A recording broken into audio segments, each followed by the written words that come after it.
అంటే ప్రాక్టికల్‌గా తటస్థుల్ని రాజకీయాల్లోకి రావాలని తీసుకొచ్చినటువంటి మనస్తత్వం తెలుగుదేశాన్ని ఫ్రమ్ ద బిగినింగ్.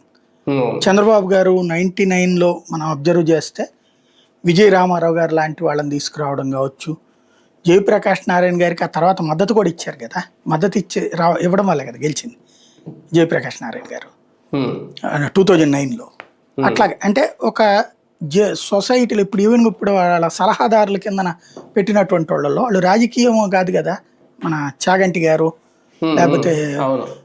ఈయన ఆరోగ్యానికి సంబంధించి చేస్తుంటారు మంతిన సత్యనారాయణ, మంతెన. అవును. వీళ్ళు సలహాదారులుగా పెట్టింది. అంటే సొసైటీలో ఎవరైతే ఫెమిలియర్ పర్సన్స్ కాస్త సొసైటీకి రెస్పాన్సిబుల్గా ఉంటారో అట్లాంటి వాళ్ళని పాలిటిక్స్లోకి తీసుకురావడము, లేదంటే సలహాలకు తీసుకోవడం అన్నటువంటి సిస్టమ్ని తెలుగుదేశం ఫ్రమ్ ద బిగినింగ్ అవలంబిస్తుంది. చంద్రబాబు గారికి మొదటి నుంచి అది అలవాటు ఉంది. హ్మ్.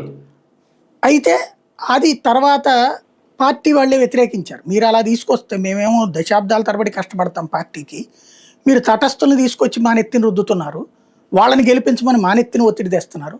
వాళ్ళు గెలిపించాక వాళ్ళ పదవి అయిపోగానే వాళ్ళు వెళ్ళిపోతున్నారు. ఇప్పుడు విజయరామారావు గారు మంత్రిగా చేశాడు, ఆ తర్వాత తెలుగుదేశానికి ఏమైనా పనికి వచ్చాడు ఆయన? లేదు. ఇవాళకి వాళ్ళ వైపు నుంచి ఏమైనా ఉందంటే లేదు. ఇట్లాగ అప్పట్లో తటస్థులుగా తెచ్చినటువంటి వాళ్ళు పక్కకి వెళ్ళిపోయారు రాజకీయాలు.